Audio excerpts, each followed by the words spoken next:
Oh, I see it on YouTube. What's up, everybody? Back again, Warp Charge Gaming, Chris, James, and I, George. Thursday night. Go ahead and mute your YouTube there, buddy. So Thursday night talk show live every Thursday at 9 o'clock Eastern Standard Time, episode 72. We are back, gentlemen, and it's good to have you. How are you doing, Chris? How are you doing, James? I'm A-okay. I'm pretty good, It's man. good to be here. Nice. Wonderful. It's been another interesting week in the grind of tabletop wargaming and keeping up with things. I know my week has personally been dedicated to digesting and playing Warcry, and I definitely like to talk about that at some point. This upcoming weekend at Battlegrounds, we're going to do our first Warcry event. And Warp Charge Gaming is going to be streaming, and eventually, even in the months to come, we're going to add it to the roster, move it to 4 tournaments a month now by Warp Charge here at Battlegrounds. So excited for that. If you guys tune in Sunday, you can watch our first Warcry event. And this Saturday, probably going to be a more popular gathering, but we're going to have our 40K Highlander event. Looking forward to that. That's going to be our first time running a special format. What's up, Cesar? Good to have you, man. And there's Dreadnought. Nice. Holla. Excellent. Yep, so we are going to have our first Highlander format. Every event we've done has been either trios, doubles, Nova format, or ITC. It's always been these missions and these types. This time we're going to still do ITC missions. It actually feels fresh again after doing several months of Nova Open missions. And look forward to playing the ITC format again, but with a special twist. We're going to use the Highlander format that's kind of known. Many people, when they hear Highlander, they know what that is. It's just usually a single detachment. What it means is there can only be one. There can only be one. But what's Also, interesting, teammates, though. yeah, ours is weird. Yeah, come on, George. I think it's cool. The thing that's interesting is a lot of Highlander formats, when I Googled around and looked at other people's events, they either made specialized attachments, they make their own restrictions beyond the single data sheet to try to limit people's command points. They'll limit the amount of Lord of Wars they can take. Oftentimes Forge World is excluded. We tried to come up with a format that excluded as little as possible and made it as standard as usual, but with a twist. In this case, we wanted to play 2K. We wanted to do ITC Mission 2K, make it competitive. But we made it so that there's only one named character, and we made it so that all your detachments have to be pure by their sub-faction, as well as that, yeah, you could only have one named character. So this made it so that there was a more taxed version of your detachments. You could still have 3 battalions potentially. Not every faction. Drakari struggles with that because of the name character rule. But what we did to allow people to be able to field a 2,000 point army that couldn't do that with a Highlander format is we allowed people to do a team. So you're able to team up, follow all the restrictions of a standard single player list where you gotta only have 3 detachments, still only 1 data sheet. You can be 2 separate factions, which is the odd part. But there's still only 1 warlord, only 1 free relic, only 3 detachments, still got to follow all the purity. So that's going to be interesting. There could be some 2v1 going on. And James, Chris, do you think that do you think that breaks it or makes it odd? I mean, everybody could do doubles, like it's their choice. So, my first impression there is that does open up combos for teams that a single player wouldn't have, right, such as our team concept for the trios for Nova. This is true. I think that alone is an interesting dynamic. I don't know how I feel about that. But so I think the balance there is that the fact that everybody has the option to do that, right? So if they take a single person list, they've chosen to believe that they're going to do better that way. Because if they want to win, if they're playing to win, and they think they need to be more cheesy, or they're Drukari and they can't bring more battalions, they think it's going to screw them, they have every option to pair up with somebody. So it's fair in that regard. So I have mixed feelings on this. Yeah, what do you got? And like I was completely one way, but through George's repetitive salesing and his persistence to shine his point of view, I am now 50-50. Okay. And the whole spirit of Highlander is there can only be one. So the idea of teams blows my fucking mind unless you fight each other at the end. Like there has to be some type of fight so that there can only be one. So I understand the reasoning of this as having like the 2,000 point because he really wanted 2,000 points. Where most Highlander tournaments are 1,500 because of the amount of models to fill out the detachments properly. But I get it because like making it like this Highlander 2v2 or 2v1 situation makes it really easy to bring a guy in to play with you on a day where he just has like a random assortment of models that he collected that he enjoyed painting. Because like he doesn't have the best stuff, so he can't play at a tournament, but he wants to hang out with the guys and grabs his soul grinder, grabs this, grabs that, and makes some goofy detachment for 1,000 points, and then he can play with his buddy. I think it opens up that aspect of things that is like inviting people to grow the community. So I do like that, but there can only be one, man. Well, okay. There can only be one. I'm more concerned with the idea, like what Chris was discussing. Like, I get where you're going at, James. That's fun, right? I get only one, but like what Chris is mentioning, the more powerful. Is it more powerful to be able to? Now, granted, like Tau and Orcs, like that's an odd combo that doesn't usually exist. You know, to be able to have that kind of close combat, turn one deep strike with long range shooting, like. But yeah. There is a but to that, though, George. Like, while yes, and Caesar makes the point too, you know, like you almost want a teammate, it does force you to spend more tax in a 2K on things that are restricted in Highlander. So, like, you know, since both players will need to do, like, the full roster of troops and whatnot before they can double up, that inherently means that you're going to be spending more points in tax if you team up with someone. So, yes, you would unlock feasibly 2 named characters playing with a team. Nope. Yeah, we're not. No. No, a team player has to do all the restrictions of a single player. So they still only get 1 named character. This brings up a question with the new Marines. Yeah. Because new Marines now have these doctrines.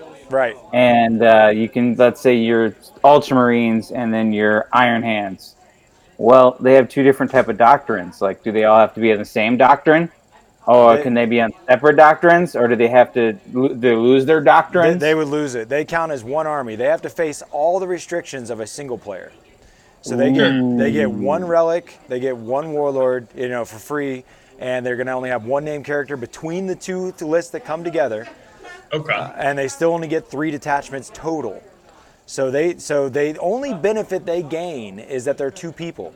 But they actually don't even, now they have to have these evenly divided 1K lists that don't blend together.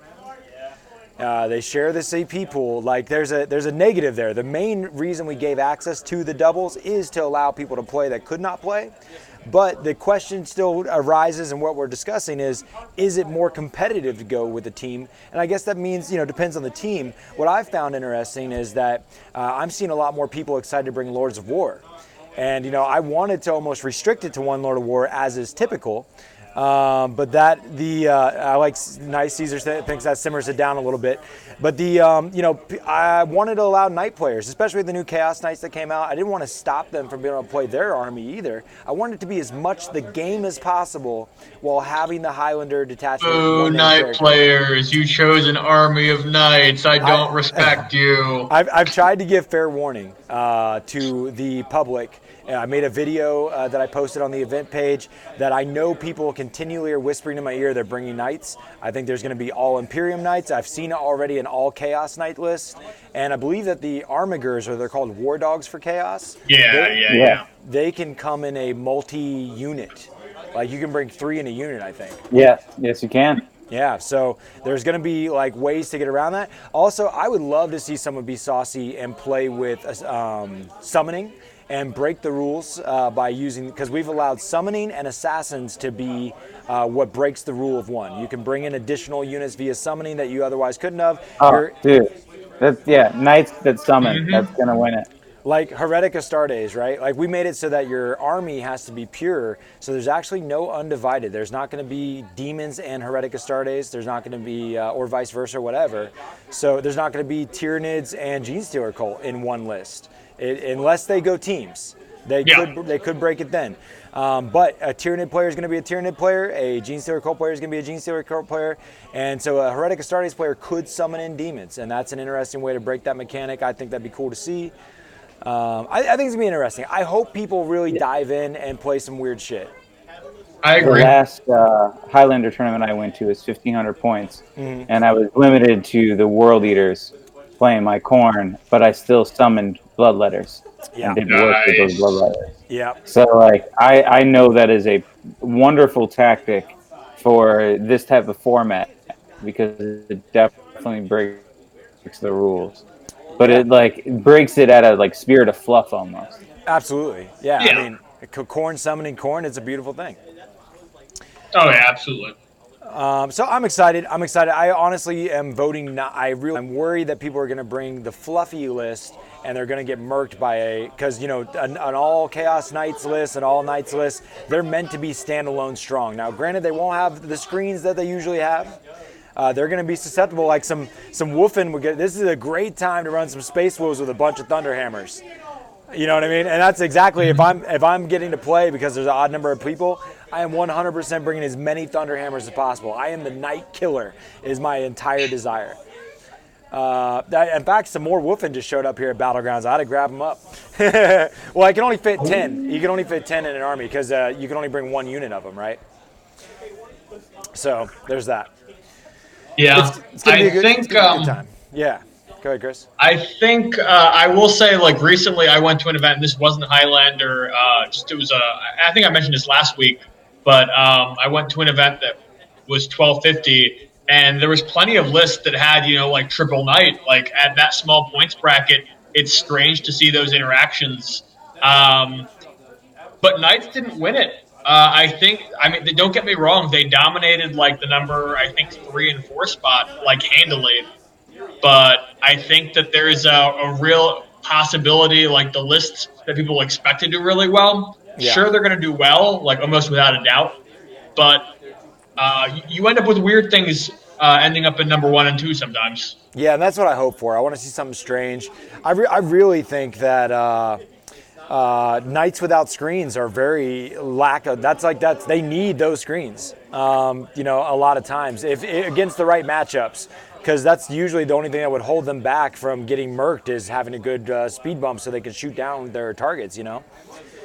Especially with no being able to duplicate. There's not going to be double Crusader Knights. Oftentimes a double Crusader is a bad thing to have to go up against. So theoretically, and the new Marines are obviously in play at this point, you could have feasibly 2 Marine players on a team playing the same chapter, and then they would get their doctrines, right? Correct. Question mark? Yes. That could be good. That could be really good. I hope to see that. I would love to see 2 Ultramarine players meet on the table as a team. That'd be great. Maybe one guy has the huge collection and the other doesn't. It's going to bring unique teams together, and I'm really excited for it. I think we're going to have a great turnout. We got a nice pre-registration in BCP. Got to love Best Coast Pairing. And I love pre-registration. Thank you so much to anybody that might be watching who does that. Or if you do that on the regular basis and pre-register to the events you go to, know that the tournament organizer really appreciates you, and that's just great etiquette. So that's exciting. And then at the end of the month is coming Age of Sigmar. Honestly, my mind has been twisted around Age of Sigmar and Warcry. That's all I've been thinking about. I've been having a good time playing that, man. Yeah, I've seen you getting in a lot of reps on that game. It's so easy to, man. You fly through them. Like Sigmar, Warcry is very oriented around the wildness of the missions. It's interesting because there's been a lot of conversation and thought process on my end, especially with the event coming up, and it being in such its infancy as a game. There isn't quite any hashed out tournament play situations, or have people even played tournaments yet? Or is it a game that even is meant to kind of play in that way? And I think that a lot of the way the rules are written and the way the missions are, they've oriented it around having a great time in a narrative way. It's very spiky. You could lose to a crazy roll situation, or the way things happened, or the mission you drawn. There's a lot of factors that, unless you mitigate them and make it a more bare bone game, and honestly a less entertaining game, are you going to have an effective match play situation. I think rolling with the punches as they come, and kind of getting those reps in at playing all these wildly different missions is a big factor in what's going to dictate skill. One of the most interesting things I want to tell you guys about with Warcry that makes it different than, say, Kill Team. What we got here? What's your thoughts on a Chaos-only Warcry tournament? Be a little restrictive to all those Stormcast players and everybody that doesn't play Chaos, but here's my thing, guys, that's so wild about this game. So Kill Team has a command roster, right? You got 20 models. You got to field 3 to 20 models when you hit the table. You can pick from your sideboard every game what you're going to field. In Warcry, what's really interesting is that in your list building stage, when you show up at the tournament, your list is finalized. There's no sideboard. But what the trippy part is that your team, it may be 8 models, let's say 8 to 10 models, right? You have to divide those 8 to 10 models into 3 separate detachments that are forced upon you. They're called the shield, the dagger, and the hammer. And before you hit the table, when you make your list, you got to dictate who lives inside the hammer, who lives inside the dagger, who lives inside the shield. There's 12 missions that you randomly choose between, and a majority of these missions make you, I'd say there's probably maybe only 2 that your entire army starts on the board. Otherwise, a majority of the time, only the 2/3 of your army oftentimes is off the board until turn 2, sometimes turn 3. And so you're only playing with a quarter of your army or a third of your army for the first couple turns. And the game, unlike Kill Team, is often only 3 turns long. And man, a 3-turn long game in this type of small capacity with a majority of your army off the board means that you could really not even get to engage all the way, that a lot of your models didn't even get to fight. If you mess like the deployment stage and those early stages of movement, if you're not thinking about the next couple turns, the moment that a player gets a turn 1 or turn 2 advantage in a high fashion, you may not be able to come back, because without a 4th turn to go to, you're just screwed. Like, you can count the points and say, there's no way I can win on turn 3. You need a 4th turn. So that's been interesting. I think that if it really goes into a competitive environment, that there's going to be 4 turns added to most of the missions that are utilized.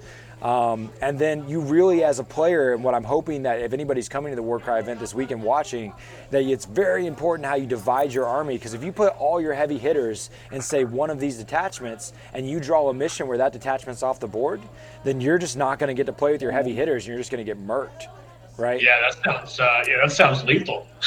Very much so, man. And yeah, so you have to divide appropriately your heavy hitters amongst the detachments so that you always have something substantial on the board during that time. So yeah, interesting dynamic in that part of the game. It's also it's very cool how it reflects the same emotions I have about the difference between 40K and Sigmar is very much the same in this between Kill Team and Warcry, or 40K and Warcry. It's combat oriented. What I love about Sigmar, what I love about Warcry is how much combat is elevated to the forefront of your decision making, and you're often, any type of kills is happening through a epic confrontation between the models, you know?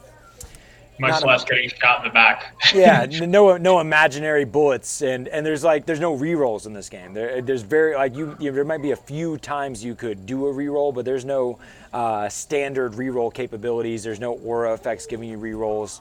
I mean, you've heard my rants on rerolls. Most people don't understand how statistically significant rerolls are. Yeah, sure. Yeah, no, it's a thing. So it's and there's no rerolls in Sigmar hardly either as well. So it's just very it's very cut and dry in your decision, your ability to think ahead. It's very positional and movement oriented and thinking as a whole instead of just in that little vacuum of the moment.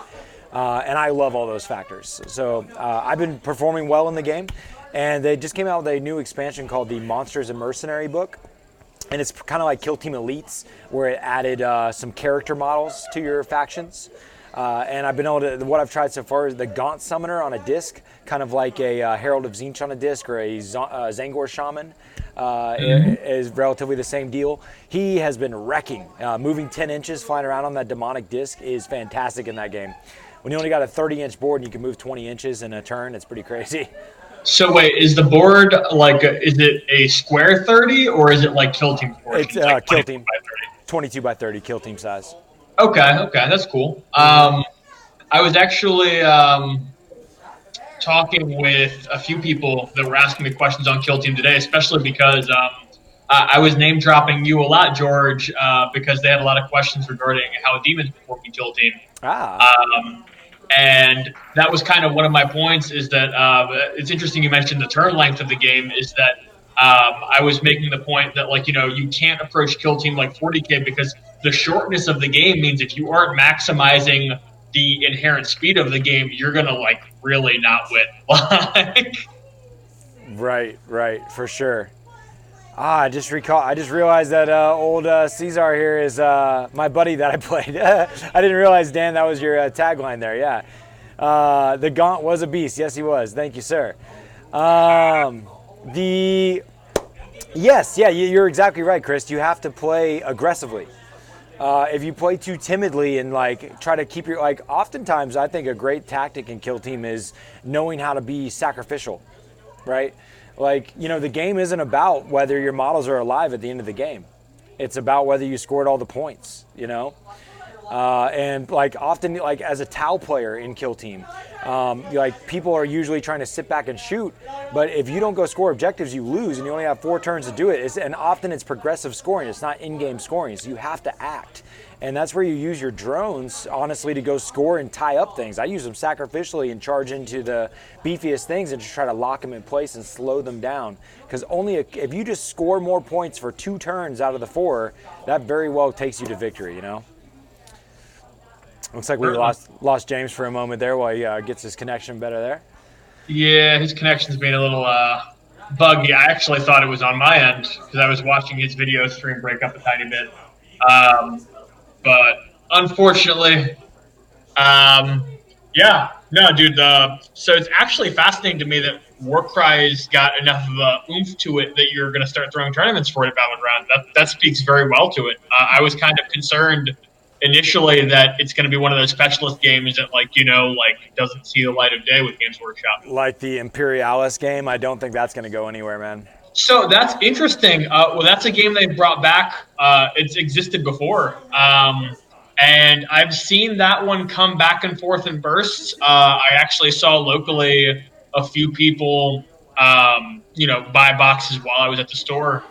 But I don't know. It's very niche, It's super niche. I mean, like even the Warcry models are transferable over to Sigmar, and the models are dope on their own. They're in scale with the typical universe we play in. James, you're looking better there. Your connection looks stronger. We're talking about right now games that live or died. Chris thought it was.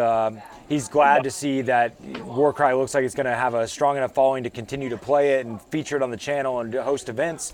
There's definitely been a great pickup here at Battlegrounds. A lot of people are jumping in, and it's just so easy to have fun with it. I mean, I played with Mike today, Chris, for our first time. I think Mike's jumping in. Very cool. Henry says he's been obsessed. Yeah, so Mike had never played.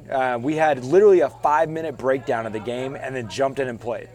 And it's just like your reference is so much easier. Like, let's look at Kill Team. In Kill Team, you tell a person, okay, you got your core rulebook tactics, you got your faction tactics, and then you have your specialist tactics. That's 3 different places to reference, right? Not to mention your unique stat line.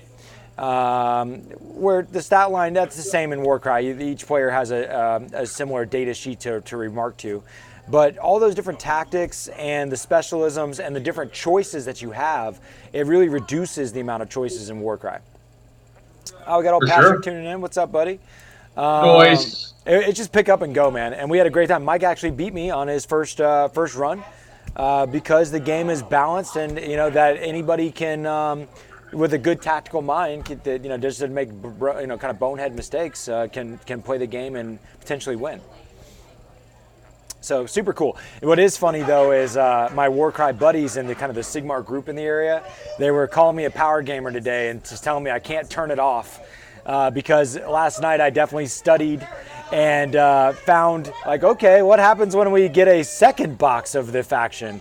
What happens if we get 3 boxes of the faction? Jeez, George, you're that guy. Yeah, like the bird people, the Corvus Cabal.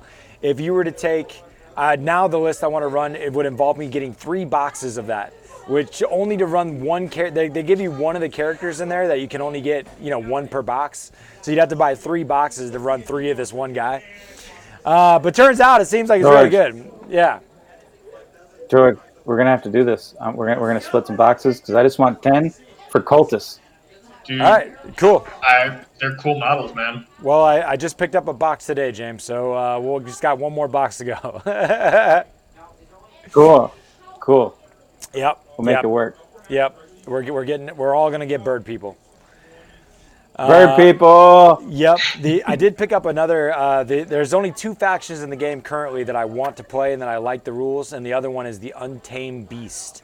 They're one of the box set armies. They get to have a lion, and they have a guy with like a harpoon, and they got a lion tamer who like whips the lion and makes him attack again. Ooh, That's super sick. Yeah, they were really fun to play. I just did a stream on the old channel earlier today. Let's see what Caesar say. What's your thoughts on how the mercenaries will impact the game? Well, apparently the mercenaries, the added models, they are extremely strong.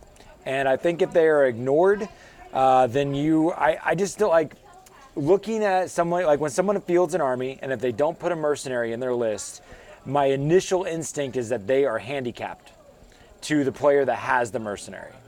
Because so far the mercenary rules that I've looked into most as like, yeah, I'm going to run that.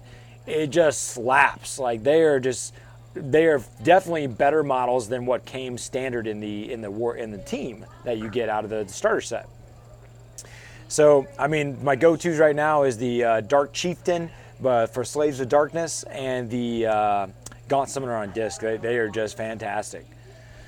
Put down the Pain Train. So this is something. It's not something I want to talk about at great length or anything, but I have watched a lot of really weird streams lately on YouTube in terms of like tabletop gaming, not related to 40K. Okay. And it makes my heart really happy to see all of these like RPG players and stuff. Dude, 40K models end up everywhere over like the tabletop gaming scene. Like I've seen like the Gaunt Summoner on a disc specifically being used in Dungeons and Dragons campaigns. I've seen Great Unclean Ones being used in other things. Like, and some of the hobby love that goes into some of these models is it does the soul good to know that the hobby bleeds into other areas.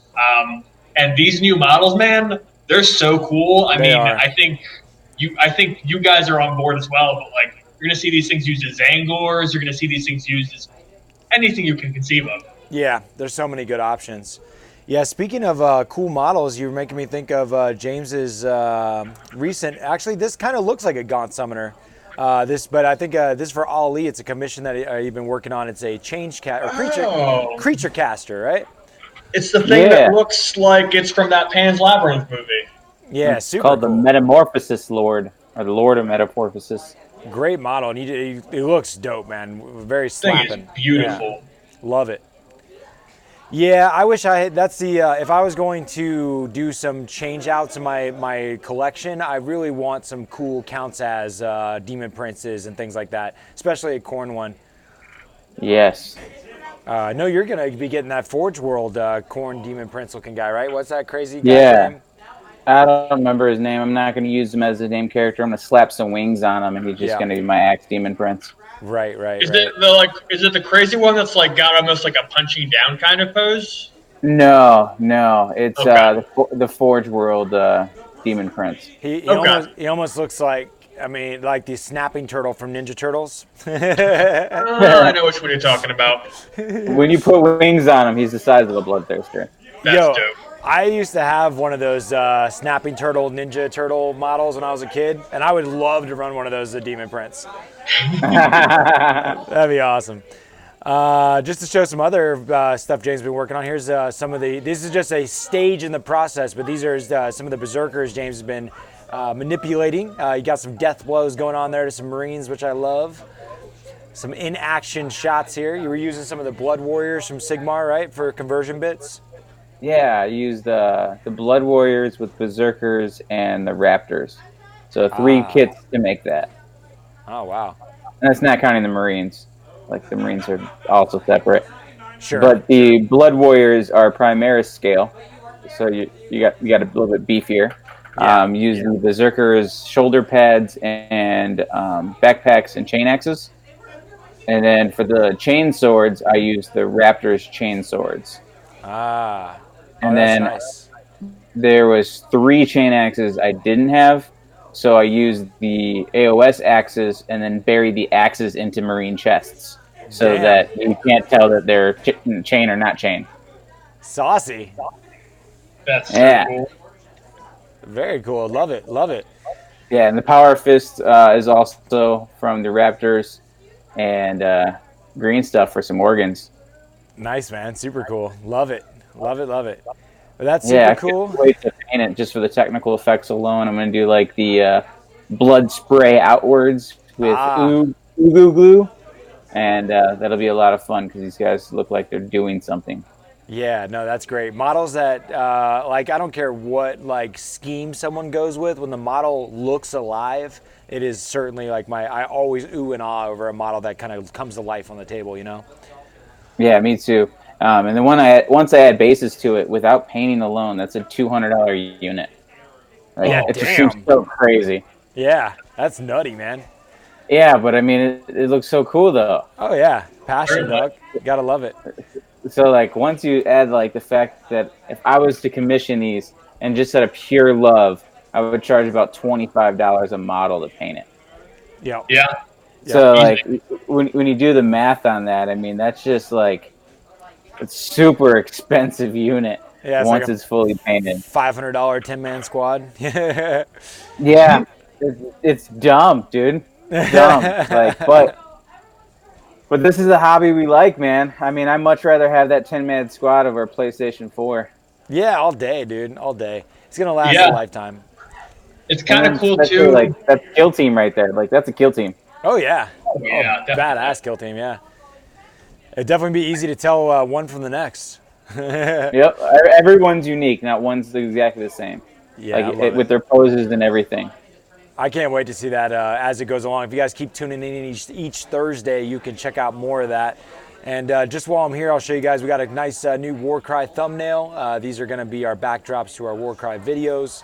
And then James made us a sweet flyer that we got posted up here at Battlegrounds. If you didn't know, Warp Charge Gaming is also, we have a 3D printing company that we have created that's called Tabletop Alchemy, partnered with Battlegrounds, and we produce all kinds of things. We are also partnered up with Worlds Overrun and produce their catalog. If you go check out their Kickstarters and you got a printer, you can get those files and print them, or you can hire us. And we made this cool one for conversion bases. I love conversion bases because I suck at hobbying, and I would much rather slap one of these bad boys on there and be done. So that's pretty cool. And yeah, man, so good stuff, good fun stuff. I just had my mind on something, I immediately forgot it. Man, so it's kind of funny. We were talking the hobby element of stuff. It just kind of makes me realize it's one of those like small world kind of moments.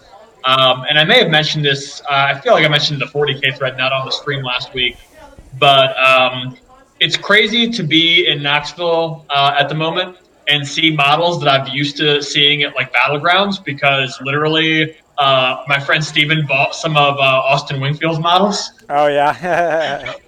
So it's just like, oh man, like this is a really cool conversion that Wingfield did. And it was just like, oh man, it's staying in my backyard in a weird way. Yeah, that is funny. Nice.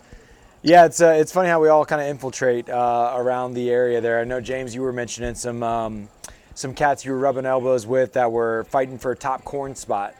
Yeah, dude. Shout out to Horton, man. Horton's a good dude. He's down my way towards you, Chris, and met him at Adepticon when he came up here, and we've kept a friendship talking about corn. And he inspired me today to change my corn list. So I've been working on Scarbrand to see if I can reach and grab him. I don't know why, but your camera's currently a little blurry. I don't know if it's a connection thing again. Oh, well, that sucks. Yeah. But Oh, I did Scarbrand right here. Yeah, we can see that And, there's a model. That sucks. Well, yeah, I just recently finished him, or he's almost finished. I got to put his armor on him and touch up his wings. But he was going to go on my list, and I was going to be like excited to run Scarbrand, be the only guy who ran Scarbrand.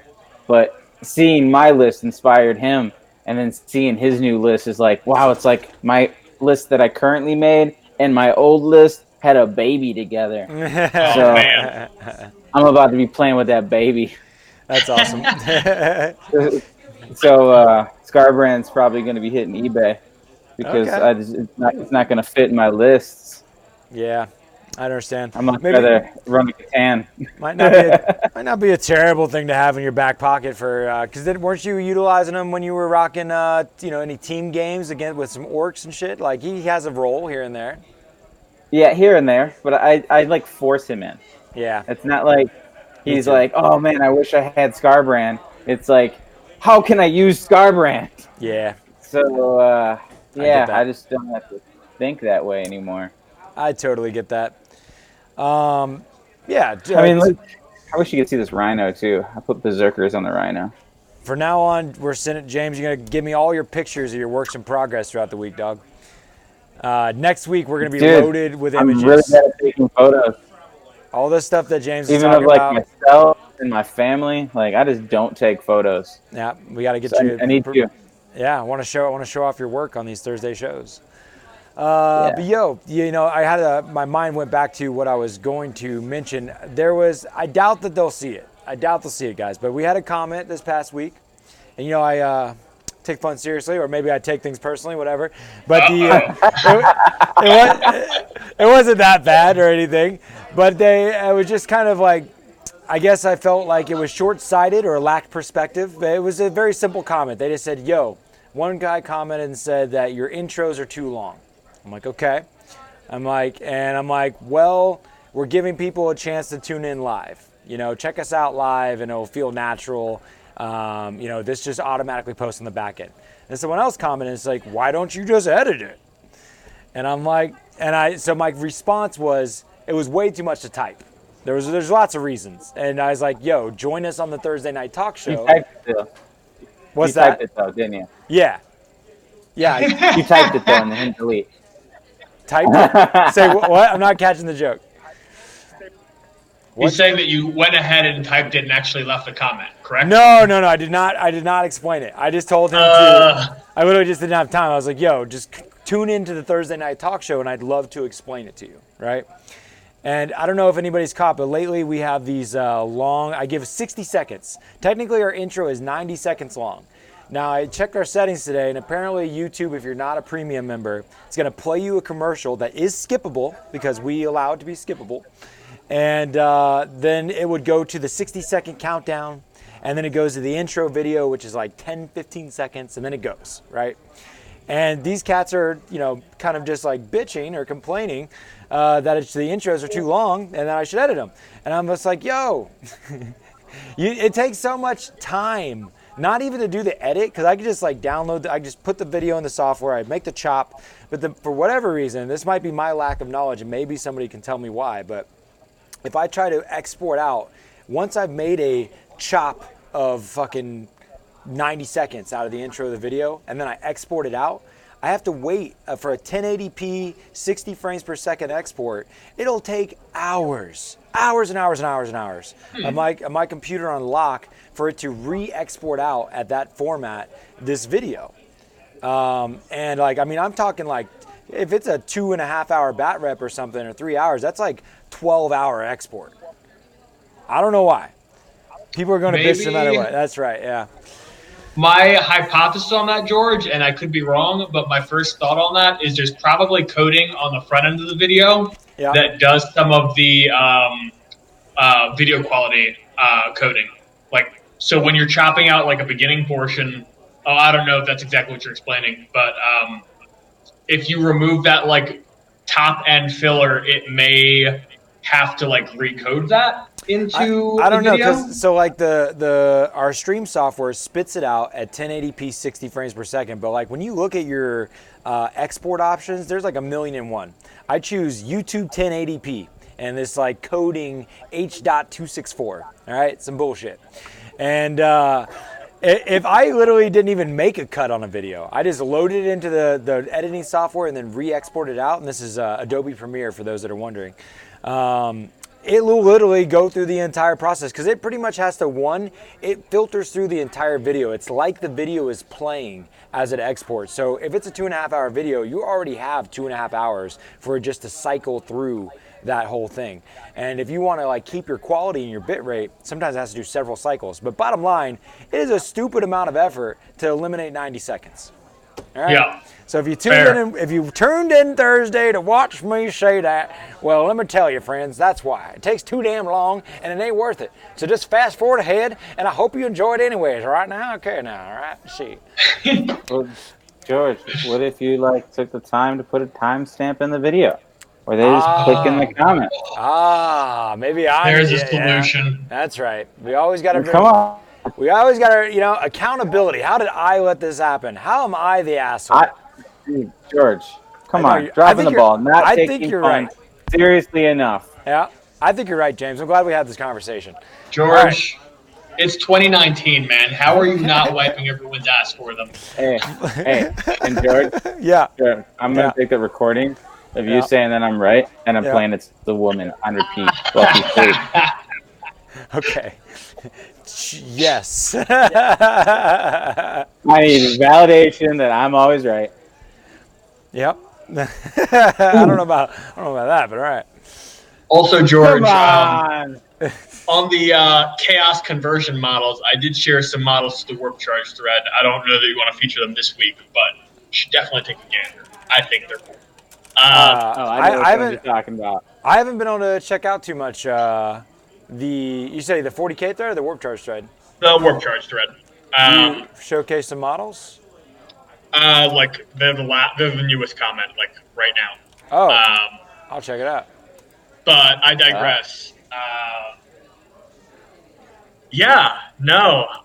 New models and stuff. Speaking of new models, obviously we've seen some amazing sculpts come out of the Imperial Fist camp recently. We've seen all kinds of new models come out. Oh, yeah. Going into Space Marine talk. Your attachments are unavailable for me, Chris. I can't show them. Oh, my God. Yeah. That's my fault. They're unavailable to me, too. Oh, my gosh. I'm sorry, guys. I'm dropping the ball here. Well, you did open up a can of worms, too, because pretty much I don't think any of us are extremely well versed into the Marines. We're Xenos and Chaos all day at the old Warp Charge, but there is a lot of shit coming out for the Imperium. The only thing I try to remember about the Imperium is that I will kill them and that they will die. Wow. So, I'm worried about the Marines. Yeah, you're worried about the fact that, like, plug and play, noob level skill required to put out punishment. The Iron Hands? That's like... Oh, there we go. Dude, man, I don't even know what to say. Like, they just put an Iron Father in the middle of 3 Executioners with some other support characters, and they just rain hell. You just try point them, man. It'll be fine. Oh, they have fly, bro. Damn it. Flying tank. And also, when you charge them, they're -2 to charge because they're grav amps. That sounds pretty good. Oh, yeah. So let's I'm going to throw it in a crater in woods, so now you're just naturally -4 to charge this unit. Damn it. I've reshared those images, by the way, George, in a format you should be able to see them in. I'm throwing them up on the screen. We're looking at some Nurgle Tyranids here. Yeah, someone did a Nurgle conversion in one of the Tyranid groups. I think they're really cool. They remind me actually out of like Dead Space, like some of the video games. I'm a fan. I wasn't sold on the side profile, but then once I saw the face, I loved it. Yeah. And all those intestines in its hands. Oh my god. Yeah, it's creepy, isn't it? I love it. And Samuel Whitley's like, oh my fucking god. That's from a Mr. Jack Johnston in the Warhammer 40K Tyranids thread on Facebook. Nice. Giving credit where credit's due. But I thought it was cool. Yeah, neat. So I don't know, what's old Cesar here is asking about a 200, I don't know if he's just cracking jokes on this one. Hey guys, what's your thoughts on a 200-point kill team tournament where Custodes are excluded from being played? Seems pretty natural. That seems mean. I love it. Let's do it. It's like, hey, if you're painted gold, you can't play. Yeah. Yeah, all non-gold custodes are allowed. Then Samuel says he's about to run my wolves and all my dreads as Iron Hands. Aw, sad robot face, yeah. Yeah, but it makes sense, bro. It makes sense. Dude, Like, Iron Hands is just so good as a chapter. it almost makes you just want to buy executioner tanks, like a pallet load of them, and Yeah. just paint them really fast with an airbrush and throw them on eBay, because everyone's about to run 3 of those. Yeah. Yeah. Yo, I you just mean, there's Everybody's about to run 3 of those, yeah, that's gross. You know, you just and reminded then me you're of. gonna Oh, you're go gonna ahead. see black ones, you're gonna see blue ones, and you're gonna see yellow ones. yep. Yuck, yuck, yuck, yuck, yuck. Can I run Can I run BJ Ron as Iron Hands? Sure. Let it happen. We still haven't seen a Marine FAQ on the new Marines, correct? Well, we got a Space Marines errata, right? Well, not on the stuff. Actually, I guess not because we haven't had the Iron Hand book and stuff yet in hand, Yeah, or no, the it's Raven this Guard Saturday, book. bro. That's right. That's right. Because there's already all This kinds of Saturday. questions that have arisen. Wait, what are you guys discussing? What are you saying? This Saturday's release is the Raven Guard, Iron Hands. Raven Guard and Iron Hands, and then the next week is Imperial Fists and Salamanders. Oh, right. Mm-hmm. I was hoping you were talking about the FAQ that typically comes after Nova. Oh, that should be hitting the end of That's coming September. up soon. And what hurts my feelings about that is that Chaos has been doing so well as like a mix of Chaos, and they're about to get that nerf bat as Marines are getting like this power insurgence of steroids into their ass cheeks. Like, All I man, know, they better make Soul Grinders great again, dude. That's all I'm saying. dude, I really hope that when Chaos gets this kind of Legion treatment, like they don't screw up the gods. Like, Yeah. I Dude, want they to really play gotta Mono do 'em. God. And like I know they're gonna do this mono legion with like their doctrine type deals, and that's great and all, but I want mono god. And if they can't go that route, dude, they're gonna screw it up for my gameplay, and I'm gonna be sad panda. Yeah, we don't want sad No pandas. sad pandas, only bloody pandas. Yeah, exactly. You did make me Want think. that all your intestines. I'm gonna make a quick detour with the new Space Marine stuff to mention the. I don't know if you guys out there, but you should play this Legion game by Games Workshop. Yeah, the So Horus Heresy good. Legions. I know Christy had posted it up on Spiky Bits. This game is fun I love as it. hell. Yeah.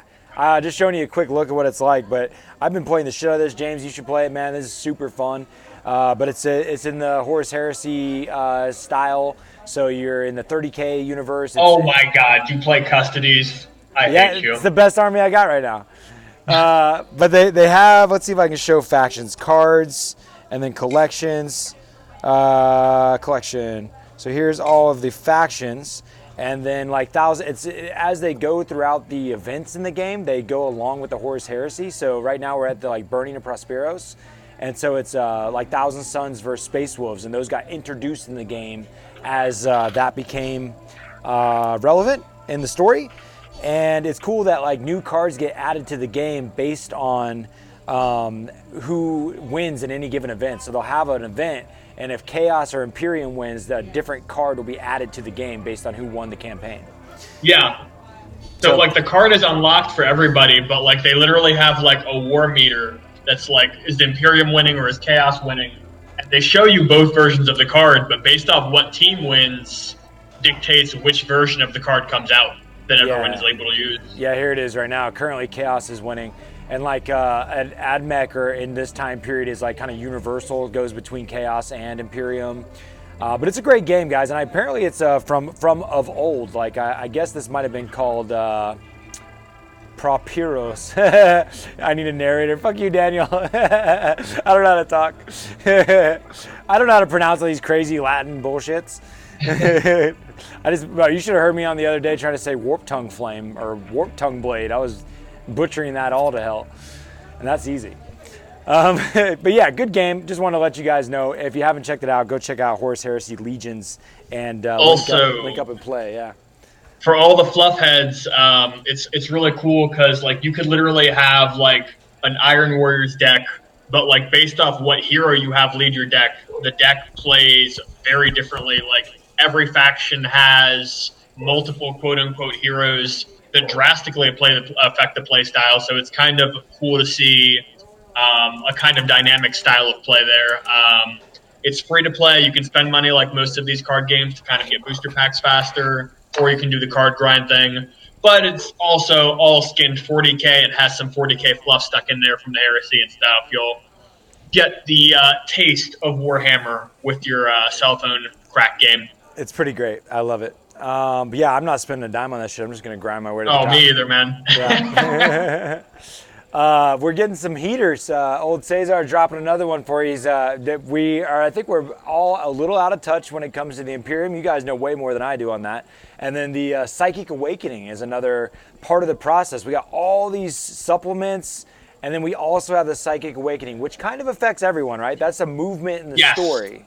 That's the next wave of releases. There's so much to that, actually. I mean, we've seen teases and models that already confirm we have Dark Eldar and Eldar coming. The new Marine stuff's obviously coming out. Literally, they did a chart on the Psychic Awakening page that had the icons for literally every single faction. And Games Workshop's mouth has said themselves, every army is getting an update during this. Every single army, even armies that don't have Psychers traditionally. Yeah, do you think that you think we'll hit it all in 2020? You think it's a next year goal? I mean, I think it should almost all be hit by 2020. There's a lot of things that, to me, indicate that we're going to see at least 3 armies done by the end of the year. I mean, we have confirmed models on Craft World Eldar and Dark Eldar with the new Exarch and the new Clavex is the name of the model. And additionally with that, they've confirmed that Dark Eldar are finally getting plastic Incubi models. They needed it because those were still fine cast, apparently. I wasn't aware. But fine cast models are terrible. They're awful. No one should ever have to buy them. It's 2019. Get rid of them. That's a good story. And beyond that, we've seen, I think I mentioned this last week maybe, but on Amazon, if you go on Amazon right now, there is already, they have like lists of books that are yet to come out on Amazon, but that retailers can kind of reserve their like shop post spot for. And they usually release fluff novels with 40K codex releases. Like if you don't read the novels, you know, you probably don't notice it, but like when the Gene Stealer Cult got their codex, they came out with a pretty good novel. I picked that up. I read it myself. We already have a confirmed in November Tyranid novel that's an omnibus of collection of stories of the same type they usually release with a new codex. Yeah. So take with a huge grain of salt, but the retailers have locked in a spot for a Tyranid book to drop in November. A lot of people think that means that there's a new Tyranid codex coming in November because they like to do the November thing. I was convinced, like at first I was like, okay, that's speculative, but when you said November, GW loves to fucking put. Now, didn't they screw up October though? They did not give us orcs in October. They did. You are correct about that. But the last 2 Tyranid codexes, if I'm not mistaken, have been November releases. Okay. There is kind of that to go on. Yeah. All of this is speculative. I think before we hit 2020, we're going to have a new Dark Eldar codex, or at least not necessarily a codex. We're definitely going to get a Dark Eldar release, an Eldar release. I'm speculating Tyranids. I'm hoping for more than 3, but by Adepticon in 2020, I think we're probably going to have at least 4 to 5 40K major releases. Yeah, definitely exciting. It's an exciting time in the game, and I'm looking forward to all of it. I like what Sam's saying online there. He's Loyalist Primarch coming with the new Psychic Awakening, ? Odin Russ, Wolfen Russ, an older, wiser Russ, more like Odin, coming back with the Goldust boys. Constantine Valdor to kick ass and take names. I don't care what type of Russ comes as long as there's a Russ coming. That'd be badass. I would love my Space Wolves to have a Primarch. That'd be so fun. Yeah. I mean, I know we've heard some... I think the Lion would probably show up before Russ. Yeah, the Dark Angels, yeah. Yeah, people, yeah, sisters, who knows, right? Yeah. You've got enough sisters, be happy. We've gave you a model a month, right? That's been the thing. Oh, geez. Yeah, we need, and I guess like isn't Dark Angels in the latest White Dwarf? I think came out with a remade index. You're right. You're completely correct. White Dwarf has a tease. Games Workshop has been, like, oh, come check out why we have the new Dark Angels index in the White Dwarf. So I wouldn't be shocked if we also saw Dark Angels done before the new year. That could be easily 4 factions before the new year. That's a buttload of Imperium supplements, man. It is, honestly. I mean, we've seen just look at what we have now coming out. It's a ton. It really is. What do you think, James? Oh, I thought you were about to say something. Nope. James hit Imperium. It's a lot, man. Yeah, it's a lot of stuff. No, just a lot. It's all overpowered. Not It's overpowered. all super powerful. Hey, I like it because it's giving me more targets for my berserkers to maim through. But okay, there you go. Other than that, like, dude, they have a lot of shooting. I'm so terrified of Iron Hands, man. I think almost everybody is saying the same thing. They have almost more than any other book. Just so many rules that stack upon stack upon stack, and it raises some eyebrows. People are worried. People are scared. Yeah, how many people, how many power gamers are out there already trying to collect as much Iron Warrior type shit as they can? Like, I know that I don't think any of the 3 of us are going to be picking up some fucking Imperium. Ugh. I mean, I sold on mine. I sold on mine, man. The only way I'm picking up Imperium is to buy the floaty tanks, just to paint them real quick and sell them. Smart. Get it on that market now. Yeah, go. Yeah, James, start painting Iron Warriors. Make quick cash. You know that instant status. See, knowing my getting around to painting them, I have to wait until the chapter, the FAQ comes out the end of the month. Yeah, respect to Joe. Yeah, if it proves that they're going to be awesome, I'm painting them. Yeah. Yeah, no doubt. Yeah, just put some hazard stripes on shit, right? That's all you got to do. Yeah, hazard stripes. The 40K universe in a nutshell. Oh, so this is actually something we've seen. Speaking on new rules and whatnot, we have now confirmed a data sheet with the Tor Garadon, I think, the new Primaris Marine. We have a confirmed strength ×3 weapon. Never seen that. It's not existed yet in the game. I think that speaks of things to come, but they added basically a power fist that was strength ×3. Interesting. Yeah, you have Captain Fisty. He goes to strength 12, man.